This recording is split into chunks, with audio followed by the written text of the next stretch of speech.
Okay, practice, physical practice. Okay, so we'll just begin, I guess, by starting to discuss the breath. If sitting cross-legged isn't accessible, you can have the legs out. You can sit in a chair.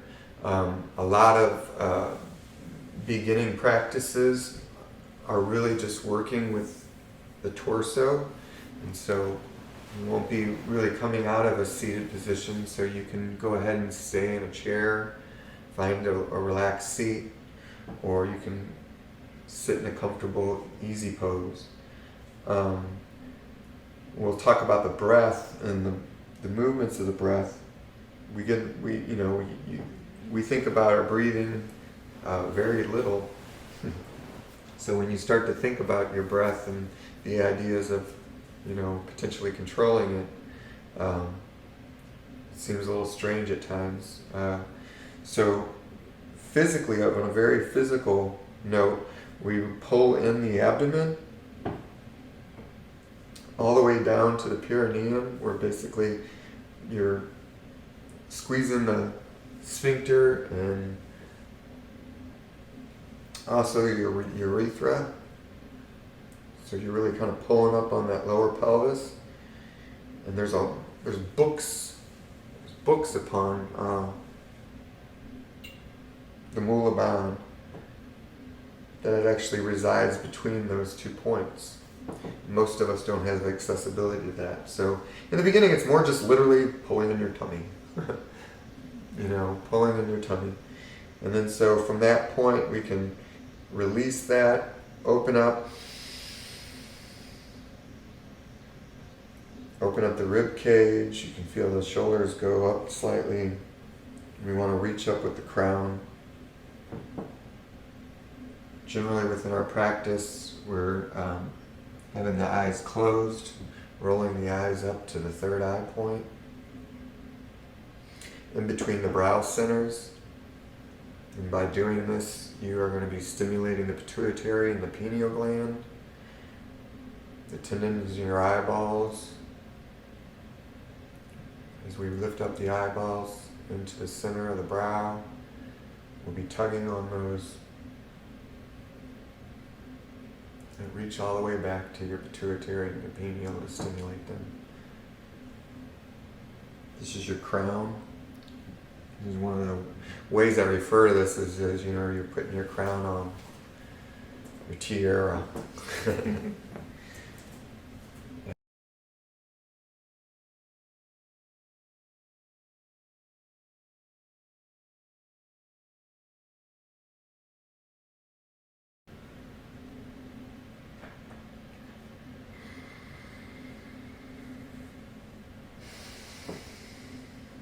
And just find your breath.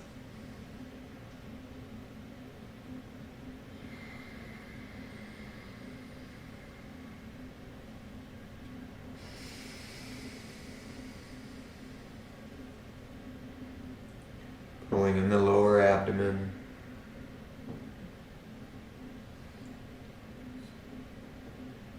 Squeezing your urethra as if you were trying to quit from urinating, and your sphincter.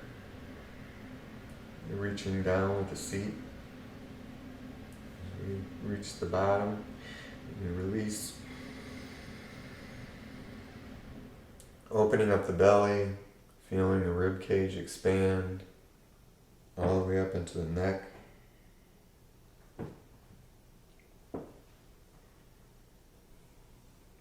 Inhaling from the chest. Releasing the chest and exhaling down, pulling into the abdomen.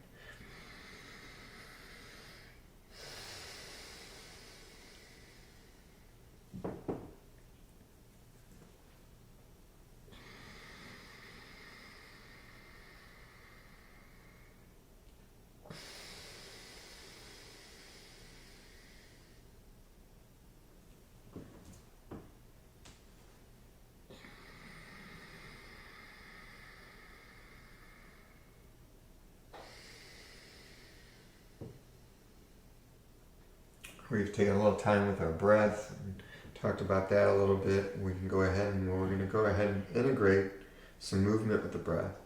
And we can grab ourselves at the ankles or rest our hands on our thighs.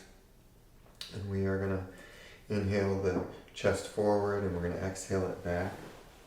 We'll open up the stomach, rib cage,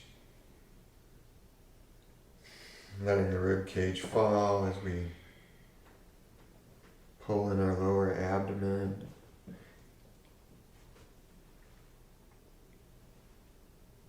Releasing the belly, opening the rib cage, releasing the rib cage, pulling in the belly, opening the belly, opening the rib cage, letting the rib cage fall, pulling in the belly. Let the breath lead.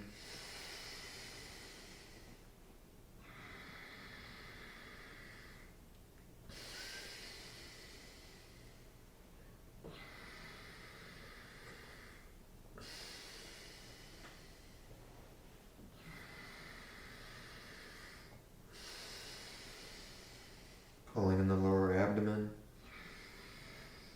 releasing it, opening the chest, relaxing the chest, pulling in the belly.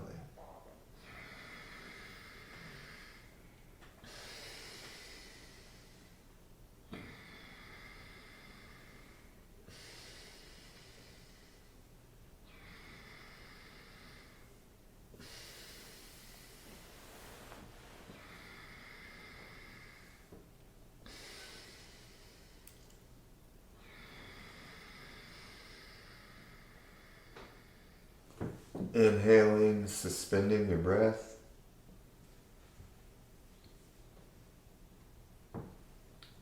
Focusing on at the brow point.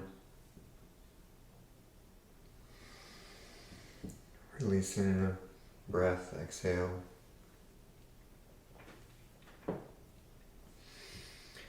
Now if we kind of swing our legs out and bring them around, we can bring our legs up underneath us into a table pose. And I really want to just go straight into child's pose. I feel like this pose has a lot to offer. I think this is a great pose for people looking for a little bit of low back release. You can find yourself on the side of your bed. Just let your legs hang off the edge of the bed. If you can't fold over this far, or you can do variations and bring yourself up. If this is as far as you can go, that's fine. Or if you're here, what we really want to do is we want to open up the low back a little bit. And we want to reach down into the low back just a bit, and depending on where you're at physically is dependent upon your personal life experiences. So just honor your body and where you're at, and just find yourself in your place of rest within the child's pose. I like to rock my hips back and forth sometimes, reaching out with my pelvis, reaching out with my crown, always finding the space in between the joints, your shoulders. You can have your hands out, or you can have them fall back. Experience a little bit of each position, if you will.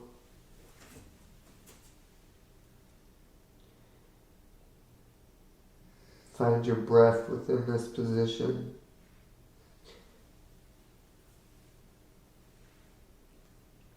A lot of times we will incorporate mantras. And those mantras can be a 4 count. I like to use Satanama. If I'm counting for different lengths of time. And I want to keep a better count, I may use Rama Dasa.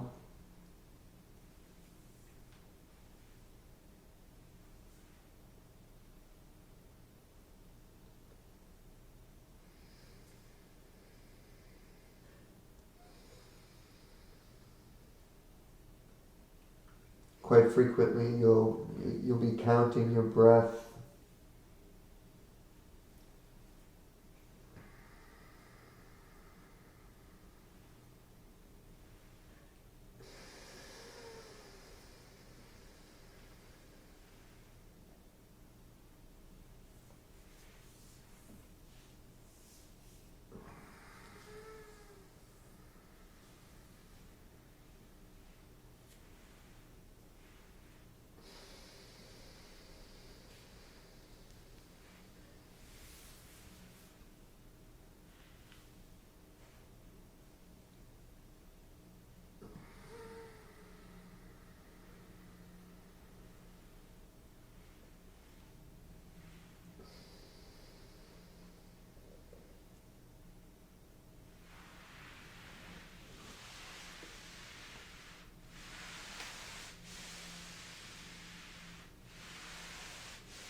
Go ahead and bring yourself back to a seated position.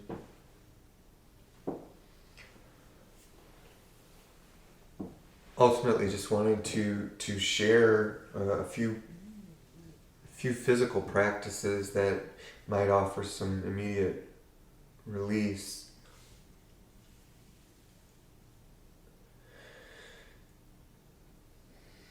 Give examples of the way that the practice relieves physical tension.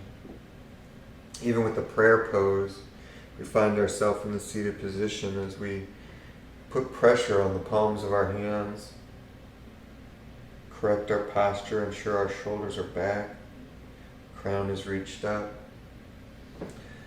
the pelvic bowl is reaching towards the ground. And we add some pressure to the palms with the shoulders back and in the correct posture.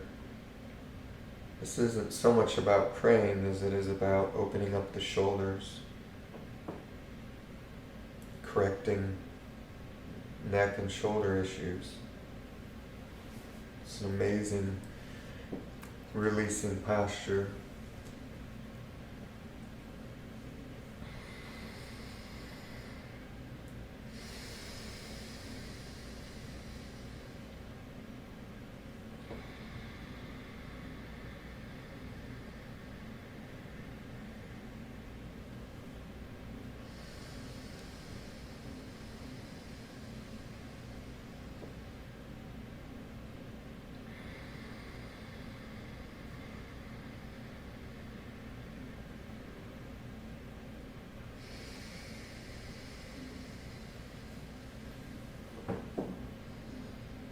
So again, you see the yogi sitting there like this, and in reality what's happening inside me with my eyes rolled up to my third eye.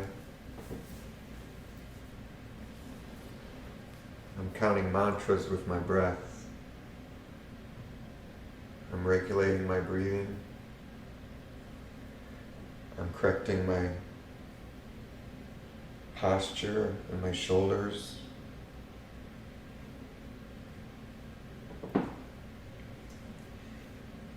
As I breathe up, I have a mantra in my mind: Sa, Ta, Na, Ma, Ra, Ma, Da, Sa. So what I'm using. But you could use any mantra. It's just another thing to keep your mind on, to focus on. You could make up your own words, your own syllables.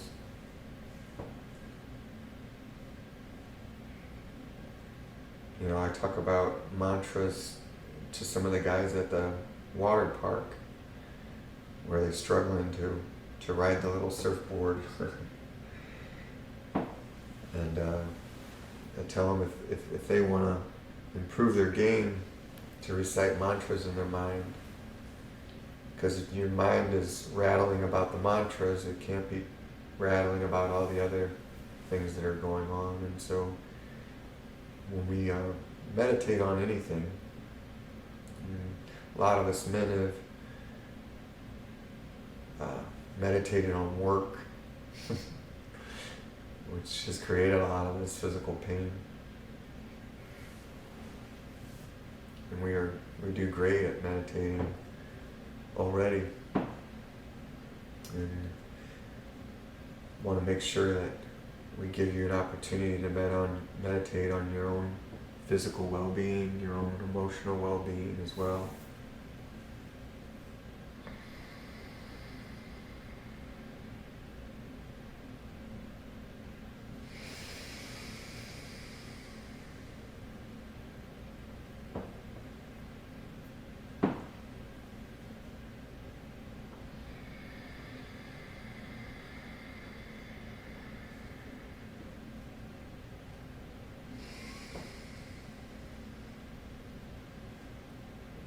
One of the other mantras I've used in the past are to exhale the negative ideas and to inhale the ideas that I'm looking to receive. So as I'm exhaling fear, anxiety, pain, suffering, blame, shame. Those are amazing words to use for a mantra as you're exhaling. And then as you're inhaling, peace and joy, contentment, prosperity, belonging, love, contentment. There's so many different ways that we can put our mind's voice on something other than our to-do list. And realize that there's more to who we are than what we're able to provide the world around us. And that there's a world within us that needs a little attention. So if you're continuing to breathe, you're opening up your belly with your choice of mantra and count. Just you begin to be able to increase the breath. Sometimes even pausing up at the top, pausing down at the bottom.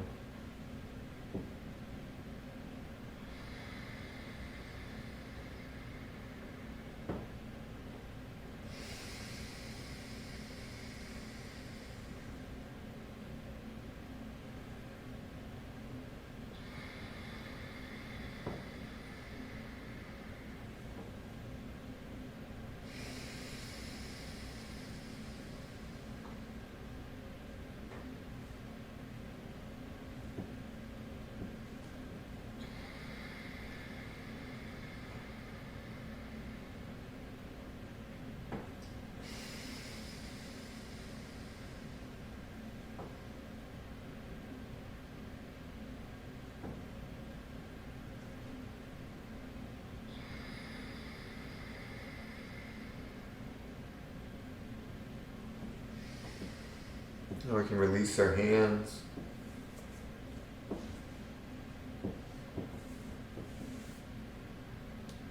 Another exercise I really enjoy a lot is just shoulder shrugs, and I can find myself doing this in public.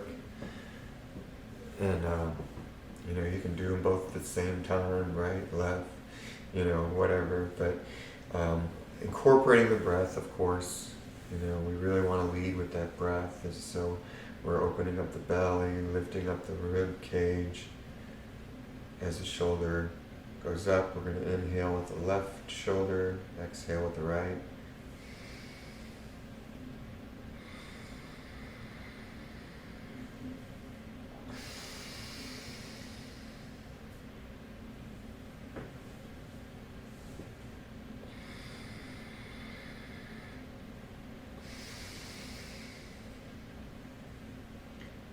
Now, in your pace and your tempo is just going to depend on where you're feeling with your breath.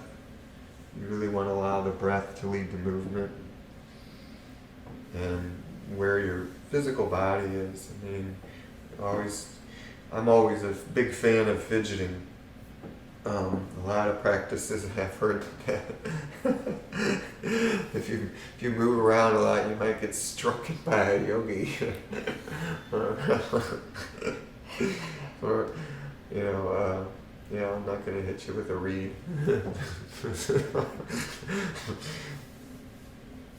But ultimately, I'm big on fidgeting, because you got to work some things out sometimes. And there's